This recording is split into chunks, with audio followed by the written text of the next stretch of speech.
Hoje eu gostaria de pregar sobre a cruz de Cristo, o escândalo da cruz. Então as canções foram preparadas para que as canções apontassem para a cruz de Cristo, para esse tema central. Então a equipe de louvor, a equipe de música já preparou tudo isso para que a cruz do Senhor fosse a única coisa exaltada e levantada aqui nessa noite. Entendem isso? Veja bem, a cruz de Cristo, ela é o centro da nossa vida. E eu estava ali cantando sobre a cruz, e o Levi, meu filho, ele veio assim para frente de mim, e eu coloquei a mão no peito dele aqui, e o canto congregacional alto abafou a voz dele, eu não ouvia a vozinha dele, mas ouvia o pulmão dele vibrando. E aí ele cantava junto com a igreja, e o pulmãozinho dele vibrando. E por que isso me emocionou tanto? Porque quando ele nasceu, eu consagrei ele ao Senhor. Eu lembro lá no hospital, eu orando para aquele bebezinho em cima da balança do peso, né, pesando ali. E eu orando por ele, eu falei assim: Senhor, eu entrego esse menino nas suas mãos para que ele louve ao Senhor, para que ele seja um mensageiro do Senhor. E hoje, ouvindo o coraçãozinho dele vibrando, ele cantando sobre a cruz, e os anjos clamam, santo, santo. E ele não conhece essa versão em português, ele conhece ela apenas em inglês e em francês. É a primeira vez que ele canta ela em português. Como ele tem 6 anos, ele está aprendendo a ler agora. O coraçãozinho dele batendo e o peito vibrando. E eu falei: Senhor, um dia fui eu aqui, criança, cantando e louvando ao Senhor, e hoje o meu filho está aqui, adorando o Senhor. Claro, precisa de alcance, precisa de uma conversão, porque ele é muito jovenzinho ainda, mas está aqui. É por isso que nós trazemos as nossas crianças aqui. É por isso, entende, que nós somos tão devotos.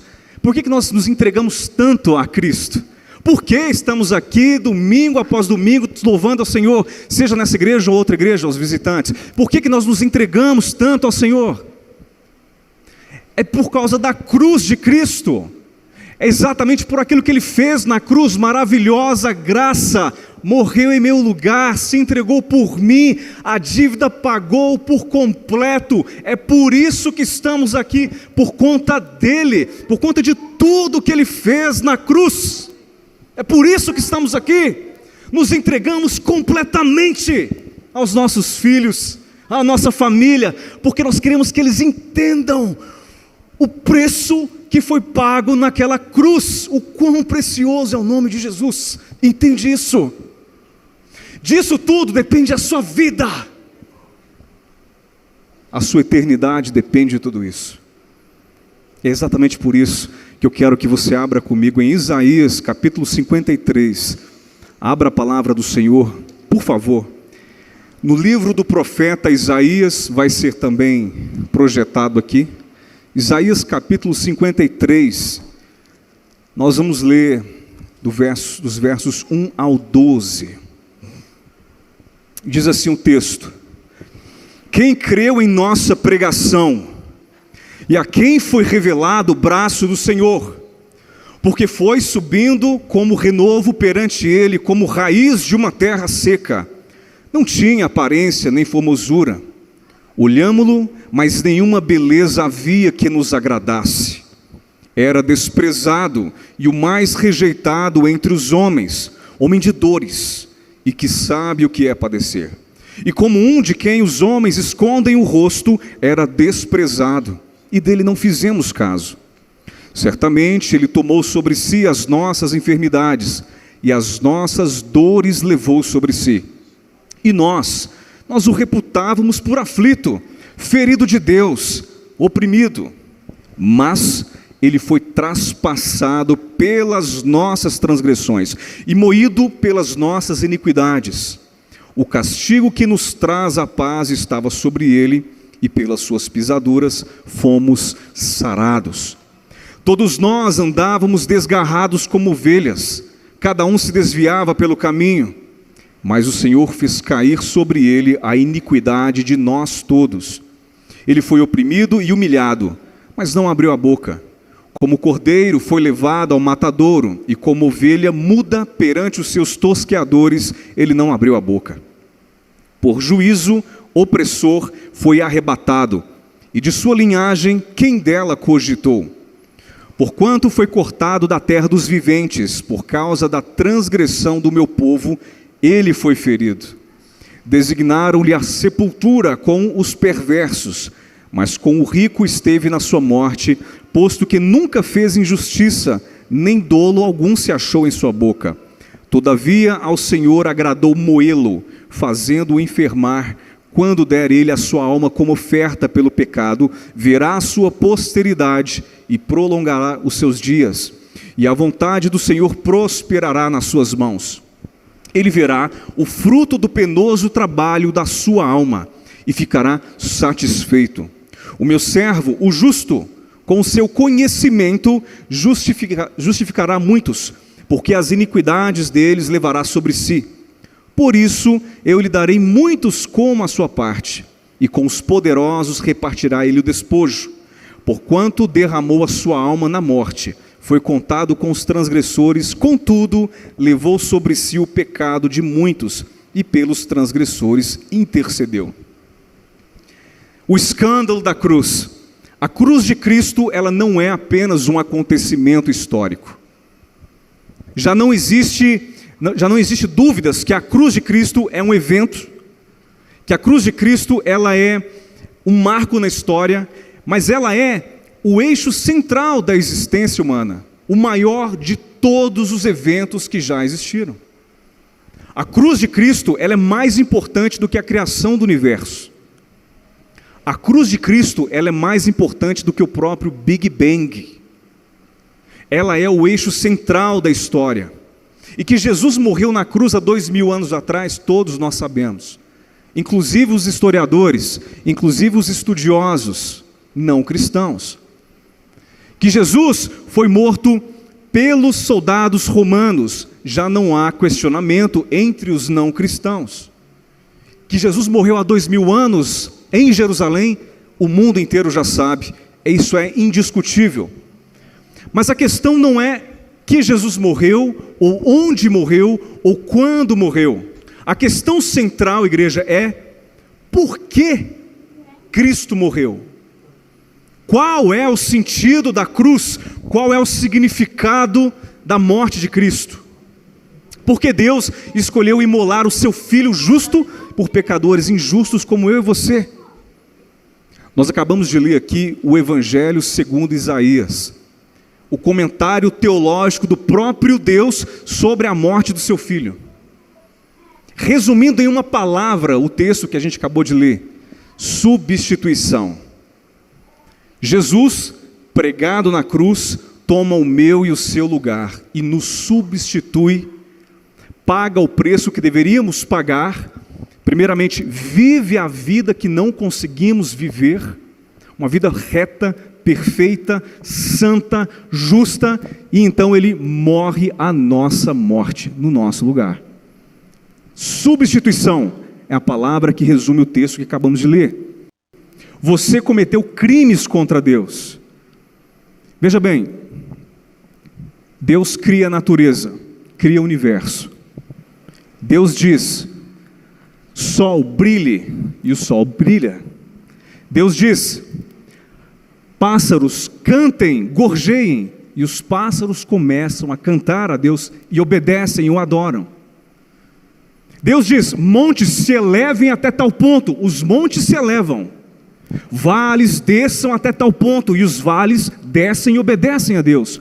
Águas do mar, vocês virão até aqui, este será o seu limite, e as águas obedecem a Deus. Então Deus cria o homem e fala: me adore, e o homem diz: não. Veja onde mora o coração do problema. Deus cria o ser humano e diz: venha, me adore, e o ser humano diz: não. Eu tenho um Deus melhor para adorar, inclusive sou eu mesmo. O homem levanta a si próprio como Deus e começa a adorar a si próprio. Veja qual ponto nós chegamos em termos de rebeldia a Deus. Ah, Guilherme, mas eu não me adoro não. Tem certeza disso? A sua prática de vida e o seu modo de, seu costume, a sua forma de viver diz muito sobre você, se você adora a si mesmo ou adora a Deus. Qual é o tempo que você reserva para o Senhor em termos de leitura da palavra, em termos de oração e comunhão com Ele, em termos de serviço, seja na comunidade local, na comunidade cristã, seja no trabalho? Você vive a sua vida com um propósito para servir a Cristo? Ou você vive uma vida para si satisfazer, para se fazer feliz? Paulo, ele, nas suas cartas, ele focou a sua pregação num tema apenas. Ele diz assim: eu decidi nada saber entre vocês, senão Jesus Cristo e esse crucificado. A pregação de Paulo se resumia a: eu prego a Cristo e Ele crucificado, e isso somente. A cruz era central na pregação do apóstolo Paulo. Entretanto, o que vemos hoje em dia é uma perversão do Evangelho de Cristo. O Evangelho foi pervertido a tal ponto que eles retiraram o escândalo da cruz. Você vai nos púlpitos das igrejas hoje, vocês não ouvem o termo arrependimento, termos como necessidade de remissão de pecados, sangue, cruz. Quando fala cruz, a cruz que cada um deve morrer para si mesmo, negar a si mesmo, pecado. Eles retiraram esses termos das igrejas e substituíram o Evangelho para alguma outra coisa. E na época de Paulo, quando você vê em Atos 20 e 29, Paulo já previa isso, e ele escreveu assim: eu sei que depois da minha partida, entre vocês penetrarão lobos vorazes, que não pouparão o rebanho. Ainda em Gálatas 1:7, é escrito assim: há alguns que vos perturbam e querem perverter o Evangelho de Cristo. Então, na época de Paulo, já existiam homens que queriam perverter a mensagem da cruz e colocar algum outro elemento qualquer. Essa é a realidade dos nossos dias. E eu vou começar a explanar aqui, tentar explicar para os irmãos, primeiramente, o que não é o Evangelho da cruz. O Evangelho da cruz, ele não é prosperidade financeira. Em Romanos 16:18, Paulo escreve aos irmãos de Roma, capítulo 16, verso 18: não servem a Cristo como Senhor, e sim a seu próprio ventre, e com suaves palavras e lisonjas enganam o coração dos incautos. É pastor motivacional nas igrejas, é pastor empresário, pastor coach, mensagem adocicada, retiraram o escândalo da cruz. O cerne do Evangelho, queridos, não é resolver os problemas imediatos dos cristãos. O cerne do Evangelho não é resolver as nossas querelas. Essa mensagem não é adequada, não é a mensagem bíblica. João disse: eis o Cordeiro de Deus que tira o pecado do mundo. Hoje por aí dizem: eis o Cordeiro de Deus que resolve os meus problemas e me deixa gostosinho na minha, ouvindo as minhas coisas, ouvindo palavras que me fazem satisfeitos e felizes.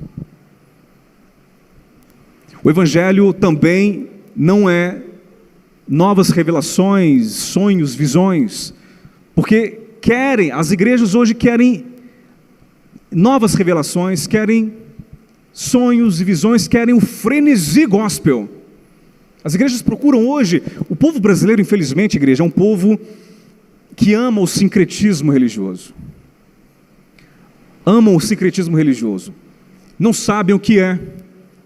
Ao mesmo tempo que cantam sobre a cruz, mas também cantam sobre os desejos meus e a prosperidade financeira que eu quero obter, e os sonhos e visões e revelações e frenesi, é algo assustador. O povo brasileiro perdeu a sua identidade no meio evangélico, grosso modo. Mas isso não é o Evangelho. Eles querem uma mensagem curta, não suportam uma pregação longa. São campanhas de curas, campanhas de revelações. Deus passa a ser um objeto de uso. E essas igrejas utilizam de métodos carnais para manter homens carnais na igreja. E esses pastores carnais continuamente precisam criar novos métodos carnais para manter esses homens carnais na igreja, a fim de que a igreja seja cheia de homens não convertidos. Além disso, transformaram o evangelho em pragmatismo, em busca daquilo que dá certo, do que funciona. Lembra lá da capa da revista, que um certo pastor disse, ele disse assim: para Jesus até gol de mão vale. Sério mesmo? Então não me impressiona a qualidade de crentes que a gente vê hoje no Brasil. Para Jesus, o que vale é o que dá certo, é o que dá número, o que dá gente. E aí, substituíram a pregação por piadas motivacionais, retiraram o escândalo da cruz e colocaram shows gospel na igreja e mensagens de autoajuda. Acontece que na igreja de hoje, tudo parece estar na moda, exceto a pregação bíblica. Vou repetir, na igreja hoje, tudo parece estar na moda, exceto a pregação bíblica, a boa e velha exposição bíblica. Acontece que Paulo escreve na primeira carta aos Coríntios 1:21, 1 Coríntios 1:21, aprove a Deus salvar os que creem pela loucura da pregação. O que salva o homem não é o frenesi gospel. O que vai manter os homens que estão hoje na igreja diante do grande eu sou, não é se eles tiveram um arrepio no culto, não é se a mensagem é gostosinha, mas o que faz com que homens que aqui estejam um dia diante do grande eu sou, sentado no trono branco com Jesus, como está lá em Apocalipse 3. Essa é a loucura da pregação. A cruz de Cristo fez total diferença no coração desses homens. Se houve ressurreição de mortos, porque para conversão de alguém, o que se requer é uma regeneração completa, é um milagre. Moody, quando levava os seus pupilos para pregar, para ensiná-los a pregar, Moody levava eles no cemitério e dizia assim: meus estudantes, preguem para os mortos, porque é exatamente isso que vocês vão fazer para o resto da vida de vocês.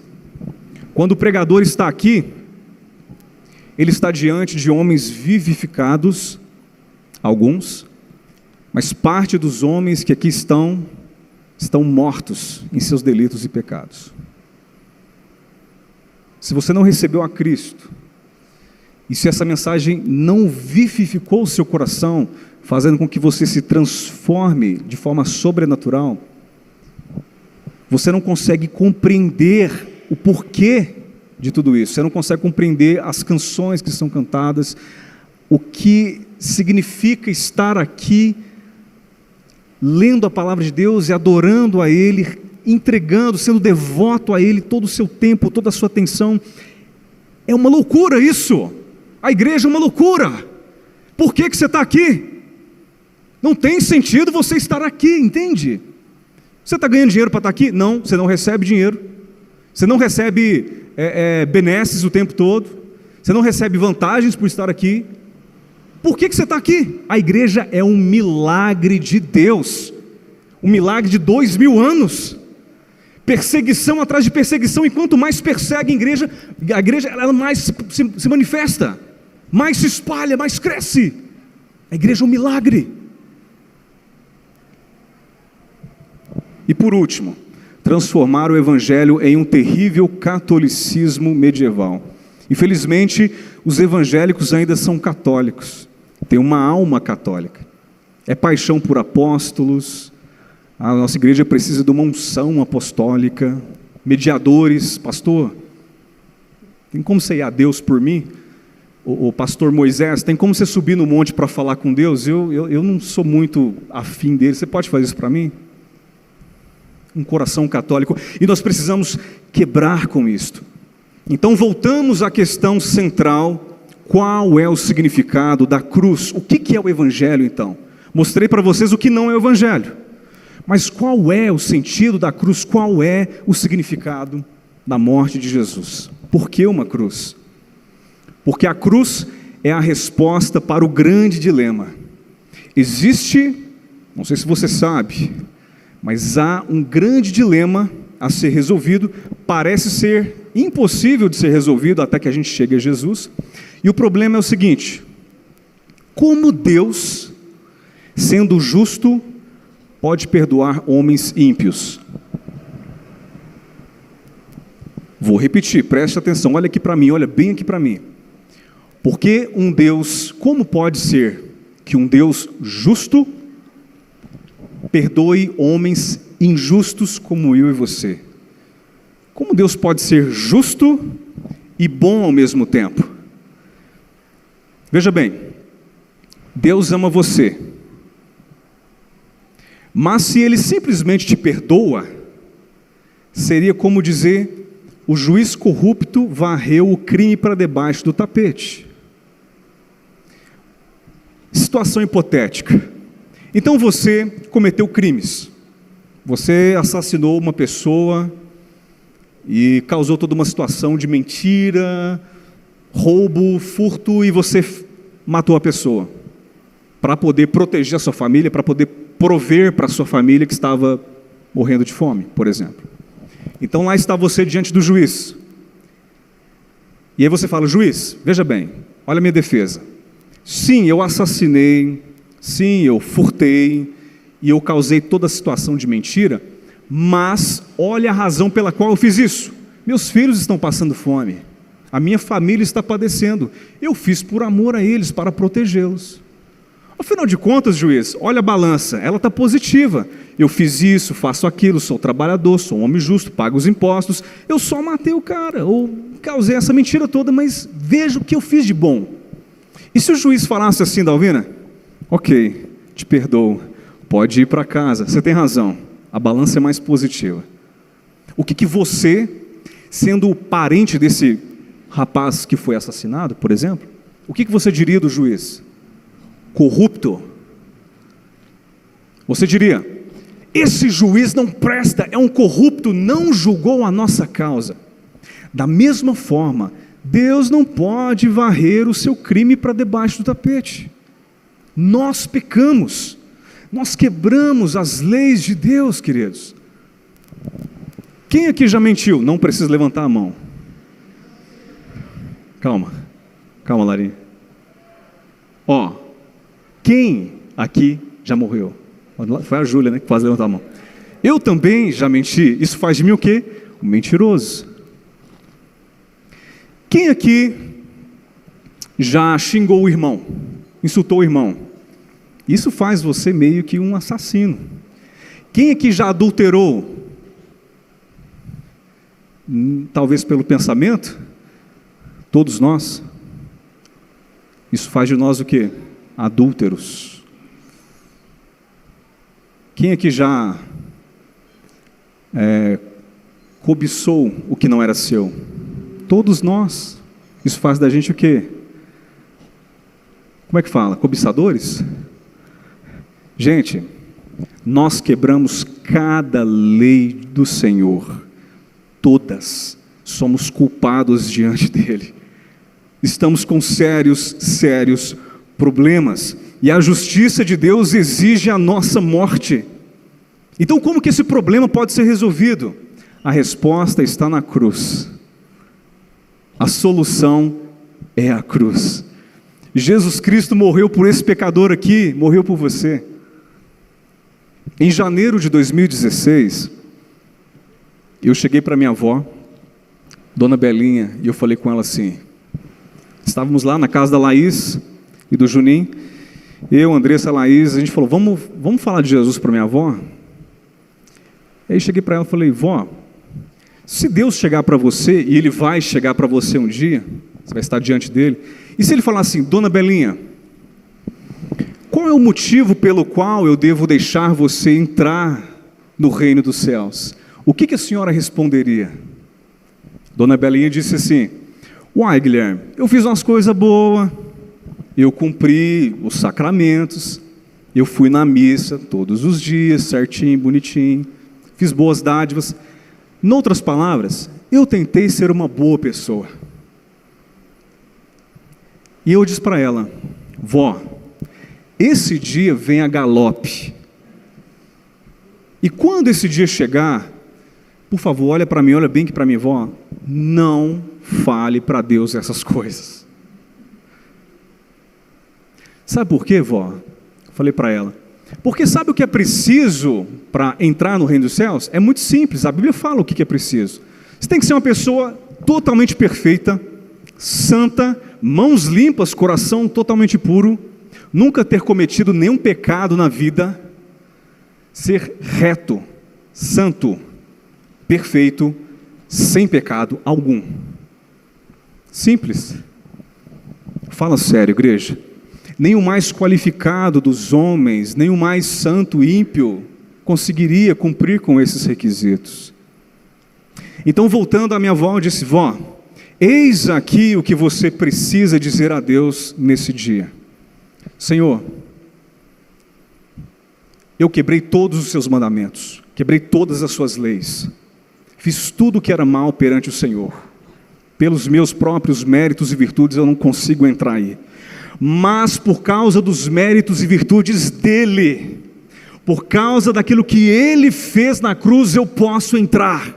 O meu irmão mais velho, o meu campeão, ele pagou o preço por mim, ele viveu a vida que eu não consegui viver, e hoje eu estou nele e ele em mim, e por conta dele eu posso entrar. Pelo nome de Jesus, eu tenho livre acesso. Entende, igreja? O que a cruz de Cristo fez por nós? Quão grande salvação está disponível para você? 11 meses depois, esse grande encontro aconteceu, da avó Belinha e Deus. Eu espero vivamente que ela tenha se lembrado das palavras que eu disse para ela 11 meses antes, em 2016. Espero que ela tenha confiado a sua vida na obra de Cristo e em Cristo somente. Apenas uma pessoa não falhou, gente. Existe apenas um campeão, apenas um herói nessa história, e é Jesus. Deus diz para a gente: vocês violaram todas as minhas leis, culpado, culpado, culpada, culpado, culpado, culpado. Mas então Deus dá o primeiro passo em nossa direção e nos substitui na cruz, dando Ele mesmo por nós, um Cordeiro santo, perfeito, sem pecado.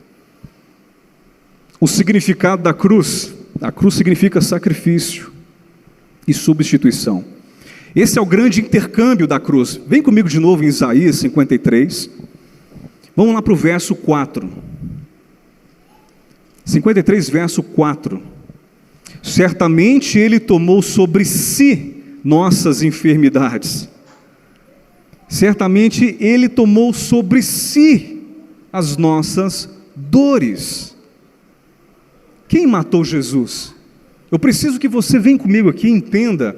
Porque nós, como cristãos, achamos que é meio assim: Jesus é meu salvador, Jesus é meu campeão, mas eu sou apenas uma figura indefesa nessa história, eu sou apenas uma vítima, sabe? Tipo assim, eu nem pedi para nascer, eu nem pedi para Jesus fazer nada na minha vida, e eu sou uma vítima. Mas Jesus me salvou, graças a Deus. Eu nasci em pecado, não pedi para nascer em pecado, mas Ele me salvou. Ele é meu campeão. A verdade não é essa. Sabe qual é a verdade? A verdade é que fomos nós que matamos Jesus.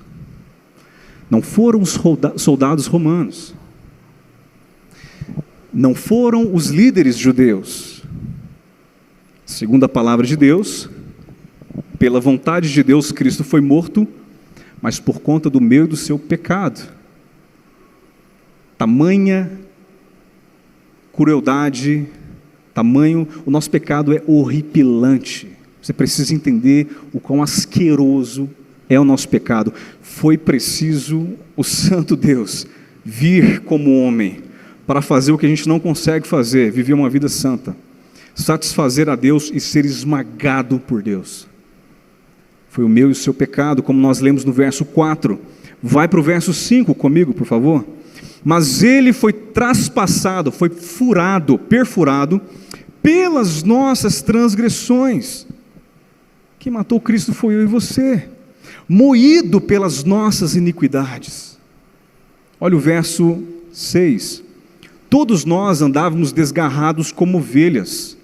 Cada um se desviava pelo seu caminho, mas o Senhor fez cair sobre Jesus a nossa iniquidade, a iniquidade de todos. E Jesus diz: está consumado. paguei totalmente. É isso que significa. Paguei tudo, tintim por tintim. Entende o que é ser homem de verdade? Jesus é homem de verdade. Isso é ser homem. Hombridade.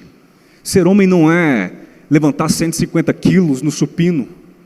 Ser homem não é ter um barbão assim, igual do Teteu ali, ó, barbudão, fortão igual ele. Sou homem. Quer ver quem é homem?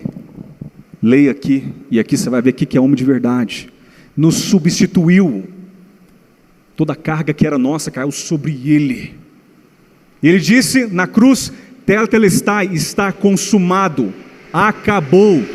Já não há condenação para aqueles que estão em Cristo Jesus. E ele não apenas morreu por mim e por você, ele viveu a nossa vida. E vivendo a nossa vida, ele satisfaz a ira justa de Deus. E o Pai se encontra propiciado. O Pai está satisfeito. Vai comigo no verso 10 de Isaías 53.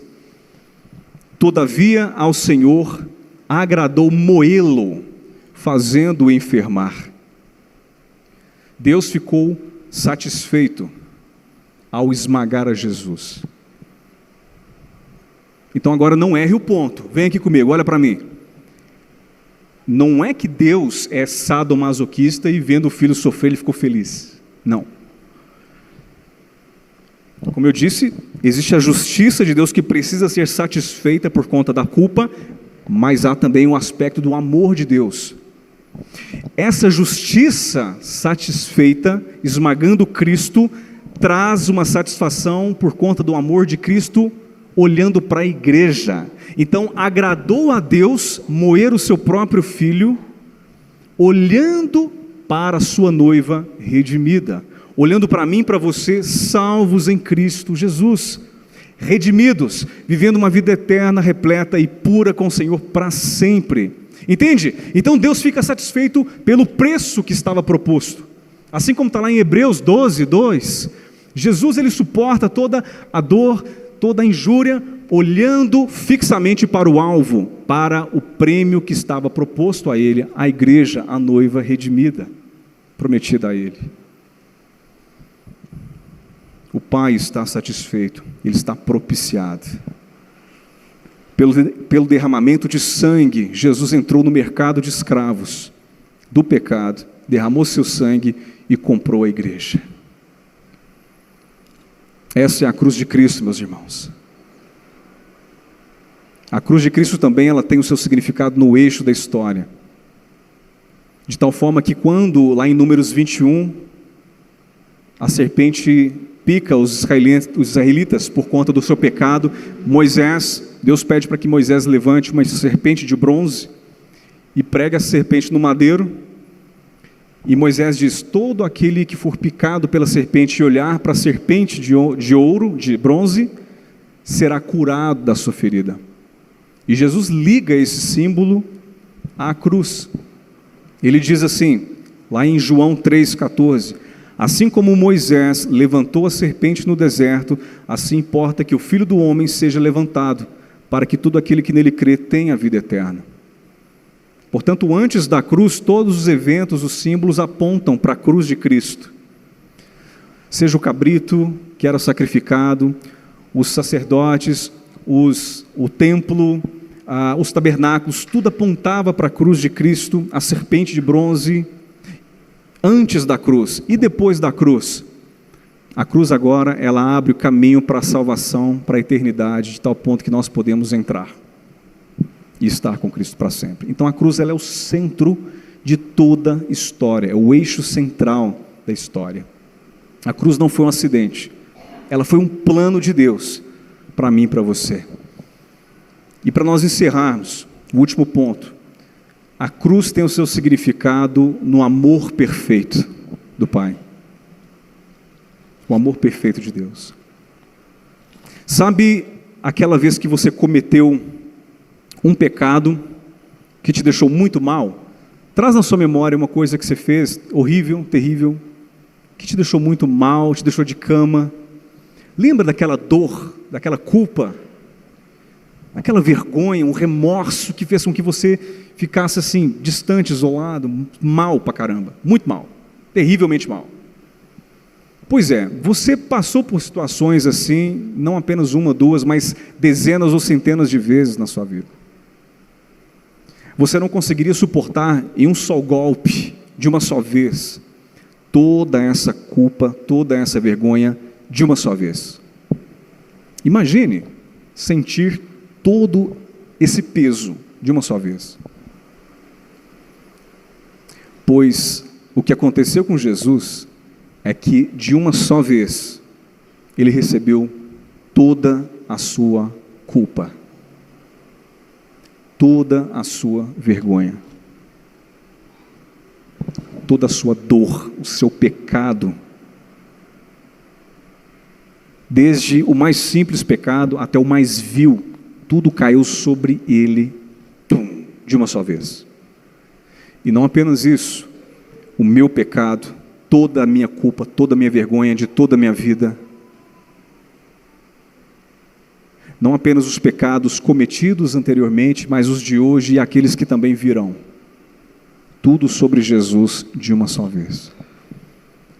E não apenas isso, o pecado de todos, as pessoas que viveram antes de nós, pessoas que estão hoje pisando sobre a terra e aquelas que pisarão nessa terra, tudo caiu sobre Cristo, de uma só vez. Por isso que Isaías diz, homem de dores. A dor de Jesus não era só aquela dor na cruz, a dor física, sim também, era a cruz, era a coroa, era a lança, mas a dor era a dor da separação do Pai, porque o Pai precisou virar o rosto contra Jesus, para que Ele pudesse virar o rosto para nós. O Pai esmaga o próprio Filho, para que Ele possa te pegar no colo dEle, e te levar para casa.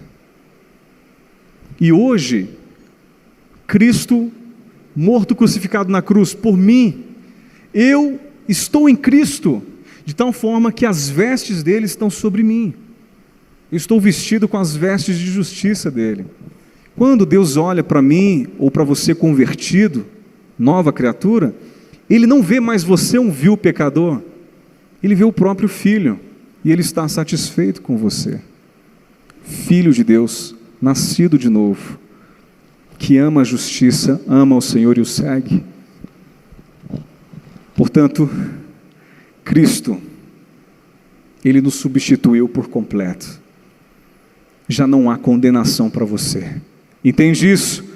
Olha para mim aqui, não existe condenação mais para você que está em Cristo. Você entendeu isso? Quer que eu repita? Não há condenação para você que está em Cristo, ponto. Porque eu sei que lá às 12 horas da noite, na meia-noite, vai vir aquela vozinha, ou amanhã de manhã, vai vir aquela vozinha e vai dizer, você é um falso, você está seguindo a Jesus, olha o que você fez, olha o que você acabou de pensar. Essa voz vai surgir, se não está surgindo agora, e agora onde você está? E ela vai dizer, não seja cínico, você está na igreja, você é um pecador, sai daí. Voz do quinto dos infernos. Se essa voz vier e te falar isso, você vai dizer, já está consumado. Foi o próprio Cristo que diz, eu bebi cada gota da ira de Deus naquele cálice. É por isso que Jesus orou, afasta esse cálice de mim, Senhor, se possível, porque Jesus sabia o que tinha naquele cálice. Não foram a fraqueza física, não foram as dores emocionais de Cristo, mas o que fez Cristo padecer e suar sangue, é que Ele sabia o que continha naquele cálice. Toda a ira de Deus, Ele bebeu ela por completo, cada gota, e disse, já está consumado, acabou. Que paz nós temos em Cristo. Como diz Romanos 5:1, justificados, pois, pela fé, temos paz para com Deus. Amém? Essa é a figura do cristianismo. E você recebe um convite essa noite, um chamado da cruz, para que você possa se entregar a esse Deus, que morreu por você. Não se esqueça da figura do cristianismo, gente. É você diante do juiz, cometeu os mais terríveis pecados. E antes de o juiz declarar a sentença, você olha para o lado e vê aquele cordeiro, aquele homem, limpo, santo, reto, nunca cometeu pecados, só fez o que era bom, só curou, salvou, amou, serviu. E o juiz diz, está vendo ali? Ele pagou todo o preço seu. Você não precisará ir para aquela jaula, sem janela, nem porta, cheia de fogo. Você não vai para a condenação eterna, você está livre, pode ir. E você então vira as costas e diz, obrigado. E o juiz fala, espera aí, tem algo melhor. Você não vai para casa sozinho, você vai para casa comigo. E o juiz te libera, te pega no colo e te leva para casa. Esse é o cristianismo. O juiz se torna o seu pai, sem merecermos nada, nada. Eu estou incrivelmente impactado com a mensagem da cruz. Quanto mais leio sobre o assunto, quanto mais medito na palavra do Senhor, mais se torna difícil para mim cantar canções sobre a cruz e não conter as lágrimas. Mais difícil se torna para mim meditar sobre o que o Cristo fez na cruz por mim e por você, e não me derramar diante dele. É maravilhoso, ele morreu por mim e por você, pagou tintim por tintim. E ele poderia ter optado por uma morte rápida. Para pensar comigo. Jesus poderia ter falado assim, ok, eu vou descer, vou morrer por eles, vou morrer por ser decapitado, vou morrer por fuzil na cabeça, rapidinho. Ou vou vir no século 21 e vou me oferecer numa eutanásia, a morte simples, rápida, fácil. Mas não, para representar o escândalo do nosso pecado, ele decide morrer na cruz, uma morte lenta, por sufocamento, por desidratação, simplesmente para representar o escândalo do nosso pecado. O maior escândalo foi um Deus justo ter imolado seu Filho injusto, justo por nós injustos. Deixa eu repetir.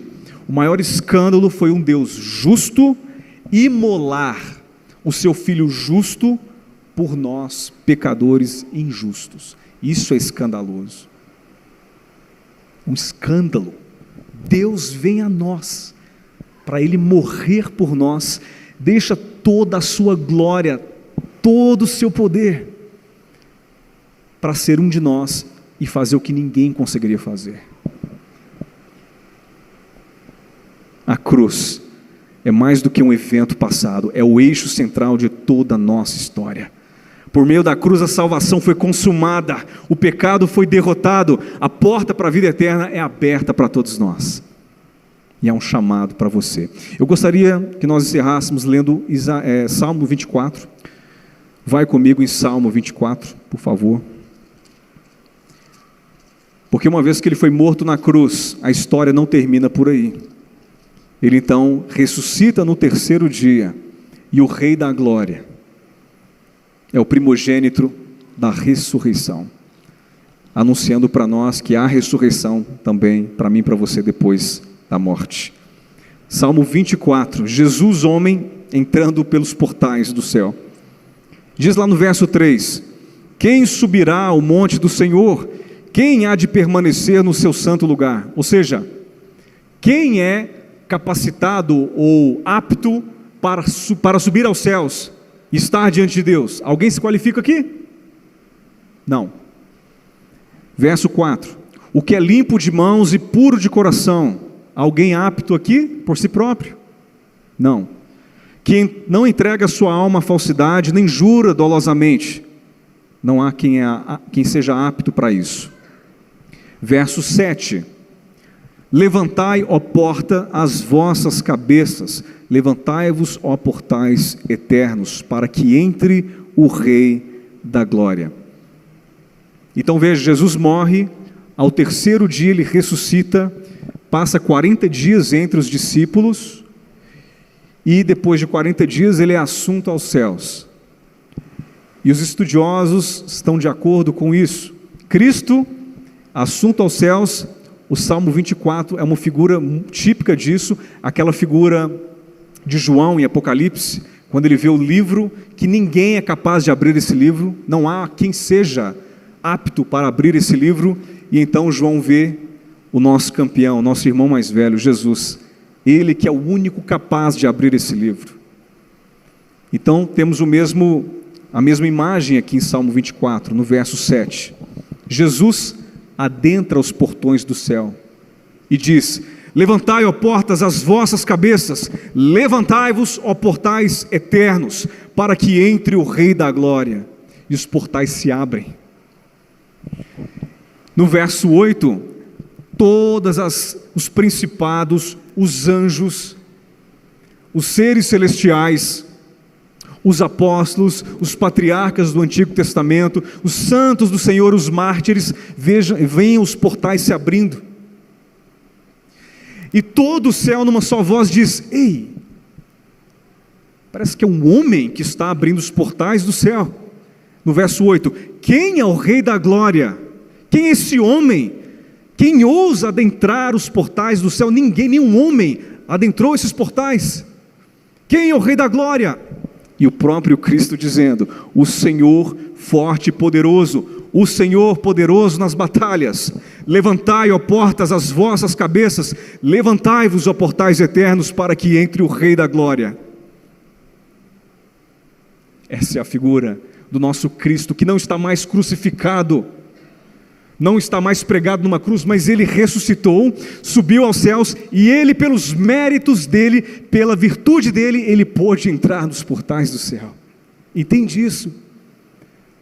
O único homem que pôde adentrar os portais é Jesus Cristo, homem. Existe um homem no céu, e o seu nome é Jesus Cristo de Nazaré. E eu tenho uma esperança para você nessa noite também. Talvez você esteja aqui, eu quero chamar a equipe de louvor. Talvez você esteja aqui dizendo: eu não sou páreo para a vida cristã, eu não sou adequado. Talvez seja a sua situação. Eu não tenho condições porque o meu pecado é muito escandaloso. Só Jesus sabe os pensamentos do arco da velha que eu tenho. Só Jesus conhece o meu pecado. Talvez você é um daqueles que dizem assim: se os meus pecados fossem refletidos nesse telão, e os meus pecados passassem aqui, eu sairia correndo e nunca mais voltaria aqui. Deixa eu te falar uma coisa para você.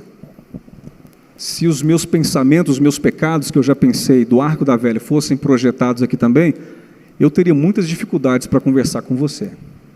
Tamanha vergonha. O que eu quero te dizer é que não existem grandes homens de Deus. Existem apenas pequenos homens fracos nas mãos de um grande Deus. Portanto, não pense que você é inadequado isoladamente. Na verdade, todos somos inadequados. Ninguém aqui é apto para a vida cristã. Lembra lá do ladrão da cruz?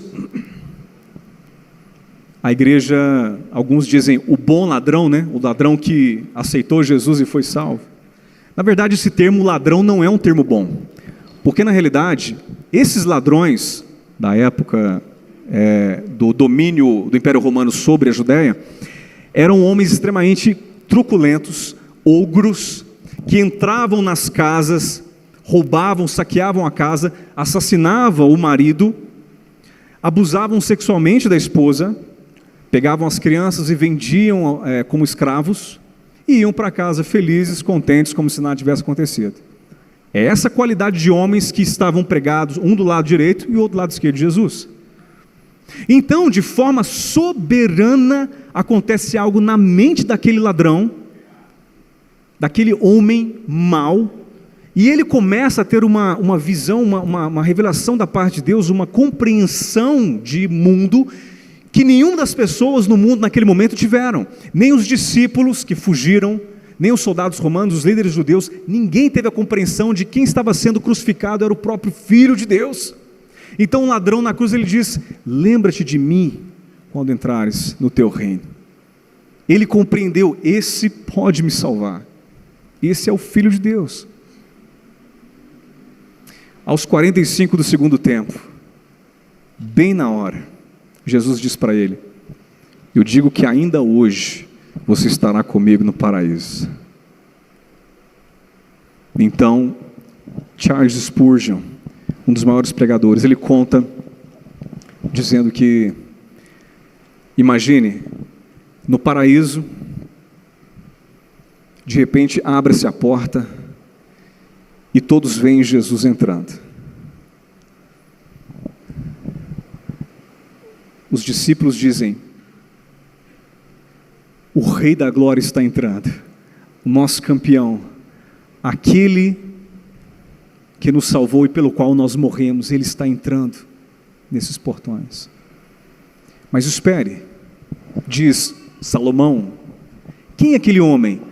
Davi diz: deve ser um grande mártir do Antigo Testamento. Ou talvez João diz: não, pode ser que seja um grande pregador que veio depois de nós, durante a perseguição romana. E de repente eles olham e falam: não, é o ladrão da cruz. E Jesus entra de mão dada com esse cara no paraíso. Eu acho que essa figura, ela cabe bem aqui, porque a figura do ladrão na cruz é para que nós tenhamos a ideia, a noção de que o mais vil pecador foi salvo no último momento e entrou nos portões do céu. Existe esperança para você, existe esperança para cada um de nós, em Cristo Jesus. E existe um chamado da cruz. Assim como os israelitas olharam para a serpente de bronze, olhe para a cruz nessa noite, olhe para Jesus. Existe salvação para você nessa noite. Há esperança para você, pecador.